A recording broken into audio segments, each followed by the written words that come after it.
Welcome to Real World Peaceful Parenting, a podcast for parents that are tired of yelling, threatening, and punishing their kids.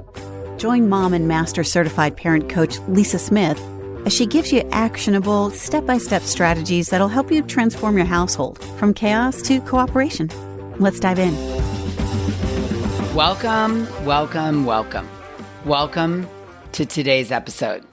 Today, we're going to talk about love and connection. And I want to know, do you remember that old TV show called Love Connection? It was what feels like the precursor to what we now know today as reality TV like The Bachelor, but far less drama and over quicker. So if you remember on the Love Connection, a man or a woman contestant was introduced by first name only to either three eligible bachelors or bachelorettes, which the contestant couldn't see, and the bachelor or bachelorettes couldn't see the contestant.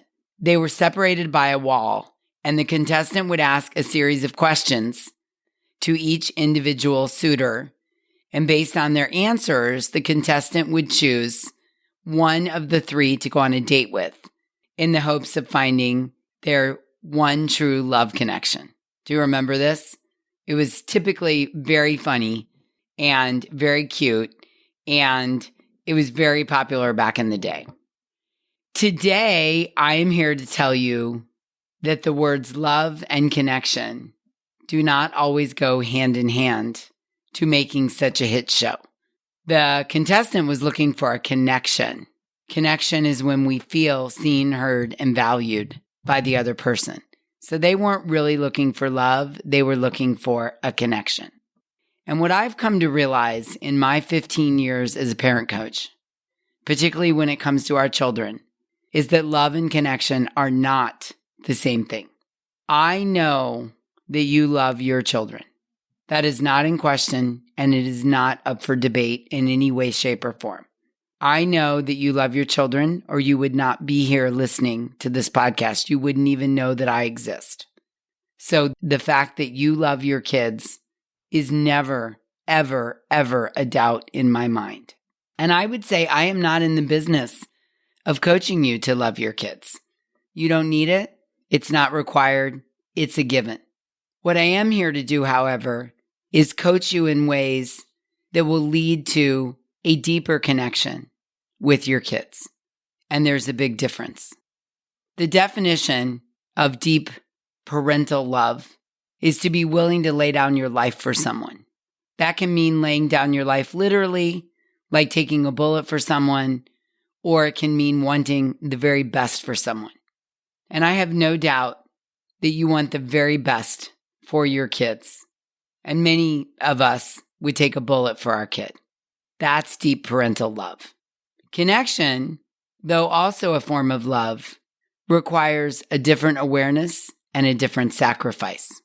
Connection requires a willingness to be open to learning new insights, new perspectives, new ways of thinking, and new tools. It requires a willingness to challenge the limiting thoughts that you have about your kids that loop over and over and over in your head. Connection requires the willingness to change your habits, not your kids, yours. It requires that we acknowledge our own childhood wounds and heal them, plus meet your kids where they're at. Not where you want them to be, but where they're actually at. It requires a willingness to recognize children have process problems, not character problems. And when your child storms, it requires you to recognize that he, she, or they are having a hard time, not giving you a hard time. That your child is just asking for help, sometimes in the hardest of ways, the strangest of ways, the loudest of ways. But all they're doing is asking for help to get their needs met. That is connection. I've said this before, but I want to review it again. There are 5 core basic needs that every human, but today we're talking about children, that every child has. Core basic needs: autonomy, affection, attention, acceptance, and appreciation, the 5 A's we call them. In addition to the 5 A's, there's a C. And the C is, can you guess? Right, it's connection. Your child or children have a core basic need of connection. And connection is when they feel, it's the key word here, they need to feel seen, heard, and valued. In order to build connection as the parent, it's necessary to see our children as human beings with their own souls, put here on earth to have their own experience. As our children grow and make mistakes, because as humans, we're horribly flawed and we all make mistakes all the time. So as our children grow and make mistakes, we want to teach them with discipline, which discipline literally means to teach, not break them or harm them with punishing, threatening, guilt, and shame.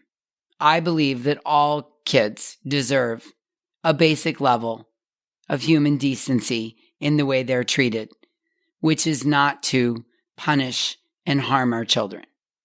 And I would offer this, that if you truly believe that loving your child is enough, no matter what they do or say as their parent to raise them, and you have no interest in growing your connection with your child, and I offer to you that without a real connection, love aside, without a real connection, there can come a day when your child will feel free or released, or as though the debt is paid up and they no longer have to maintain a relationship with you. And I know you don't want that, because if you were willing to take that risk, you wouldn't be here listening to this podcast.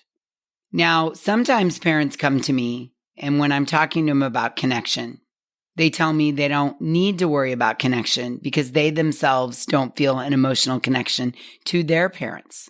And they believe they turned out just fine. I'm just fine, Lisa. I'm not connected, nor was I ever connected to my parents, and I turned out just fine. And I always offered this up. They may be successful in business. They may have a loving spouse who loves them very much. They may have a beautiful home and beautiful children. But if they don't have an emotional connection with their parents, I really question, did you really turn out just fine? If you buy into this and you hear yourself repeating this, that an emotional connection to your children doesn't matter. What matters is that your children are successful and they achieve their goals and they contribute to society. I have 2 questions for you. The first one is, if you as an adult have a problem that you don't know how to navigate on your own, do you go to your parents for advice and support? Are they your rock? Are they who you have always turned to when something's gone wrong? If the answer is no, then I ask you, why not? Chances are there's no connection. And then I ask you, do you really want that for your own kids?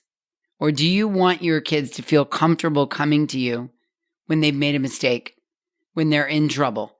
I don't know about you, but when my kid makes a mistake, I want him to run to me, not away from me. I want him to know I'm a source of support and wisdom and ideas. I don't want him to think I have to hide this from her because she'll be really mad at me or reject me. Now, here's what's really interesting. You can love your children and not be connected to them. What, Lisa?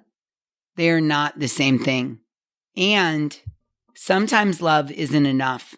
Sometimes when there's love without connection, there's a risk of there not being connection with the adult child and the adult parent. It's interesting. There have been some articles written lately about this. The current generation of 20-year-olds feel far more empowered to live autonomously from their parents than ever. And they feel less guilt for turning their backs on their parents as they age. The current generation of 20-year-olds do not feel the same obligation as older parents. The same 20-year-old generation does not feel the same obligation as the older generations have felt to maintain relationships with their parents. They're happy to close off relationships with their parents and create their own family separately. If we're not mindful, our parental corrections can easily slip from a good intention of trying to teach our children to an attack on their personal character. And when we attack our children's character over and over and over again, they don't feel seen, heard, and valued. they don't feel connected to you. They may know you love them because you tell them, but they may not feel a connection. I always tell parents, if you feel the need to attack or reprimand your child verbally, I implore you to at least attack it as a process problem rather than a character problem. When you attack the process problem, and even that's not ideal, at least your child feels he's done something bad rather than believing he is bad. He's done something wrong, made a mistake, but he doesn't take in that he's a horrible human being. Let me give you an example. Let's say a dad consistently calls his son a liar. You're a liar. You lie all the time. You're such a liar. Now, this dad has good intentions. It's founded on love. He wants to teach his son to speak the truth. He believes in the truth, and he gets very upset that his son doesn't tell the truth. But the connection is lost every time the dad says to the son, "You're a liar," because what he's actually doing is attacking the son's character. You're a liar. And attacks on character bring guilt and shame and awful feelings. They back people into a corner. They lower self-esteem. They make us feel bad about ourselves. And then we live into that identity. It harms the connection when the dad is constantly attacking the kid's character by calling him a liar over and over and over again. And to make matters worse, in addition to harming the relationship, calling his son a liar then brands him as being a liar. And then we live into the identity that is branded in our brains. Peggy O'Mara says, our external voice becomes our kid's internal voice. So we're losing the connection by attacking the character, and then we're branding our kid or creating a narrative that most often people live into. And if they don't live into it, they spend a lot of time working out of it and creating a new identity. If every time that kid doesn't report everything 100% truth, he gets called a liar, he'll grow up believing that he's a liar. And that's just who he is. And he'll believe that nobody ever believes him. And then that young man ends up living into that identity. And on top of it, he will likely feel very eager to run away from his dad as an adult instead of running to him when he has a problem. Can you see this? Now, even in this case, this dad, I have no doubt, likely feels an incredibly strong love for his son. But if he doesn't recognize and do the work to change the way he languages to his son, his discipline style, when he catches his son in a lie, his son may very well live into that identity of being a liar and feel no emotional connection to his dad. So this is the work we do here on the podcast and in my membership community called The Hive. We work on connection. We work on making sure that our child feels seen, heard, and valued, all the while we're holding to our values and our limits. We are the peaceful leaders of the household. I am in no way here to help you become or guide you into being a permissive parent. No, sir, no, ma'am, no, thank you. We are here to make sure that our child feels seen, heard, and valued while we're setting the limits and the tone and the values in the household. And we do that by making sure that when there is a mistake or a problem, we are talking about a process problem, not a character problem. And that through it all, our child feels seen, heard, and valued so that we're turning on the internal compass. So that when they struggle or have a problem as a child, as a teen, as a young adult, as an adult, they want to come to us rather than run away from us. I am so passionate about this. And I've seen this firsthand with my own son after years of connection, putting in the work on this, making sure that I language as a process problem, not a character problem, making sure that I broke the cycle of attacking the character every time something goes wrong. And instead, we look at process problems and how to fix them. And even now, as my son is a freshman in college, and he has struggles, and he has challenges in front of him, and he makes mistakes, I can see him running to me, not away from me. I can see it. I feel it. I witness it. And I want this for you. I want this so bad for you and your children. Can you imagine a world where every child grows up feeling seen, heard, and valued by his or her parents? Ah, I want that so bad. If now feels like the time for you to step into this, to learn how to do this, to be a part of this movement, to move away from attacking character, to move towards connection, then I want you to go to thehivecoaching.com and join the community of cycle breakers. Join us in our work so that I can help you not only love your children, but connect with them deeply. Out of connection, out of them feeling seen, heard, and valued, comes things like the internal compass gets turned on. They understand right from wrong. It's easier for them to follow the limits. They feel a sense of connection to their parents. They feel seen, they feel heard, and they feel valued as your children. I want that for you, and I know you want it for yourself and your children. Love is not up for debate. I know you love your kids terribly, wonderfully, tremendously with your whole heart. What many of us need is we need support, coaching, and tools along the way to help us create connection with our children. It's my dream. And if it feels like it's calling to you, I invite you to go to thehivecoaching.com and join us.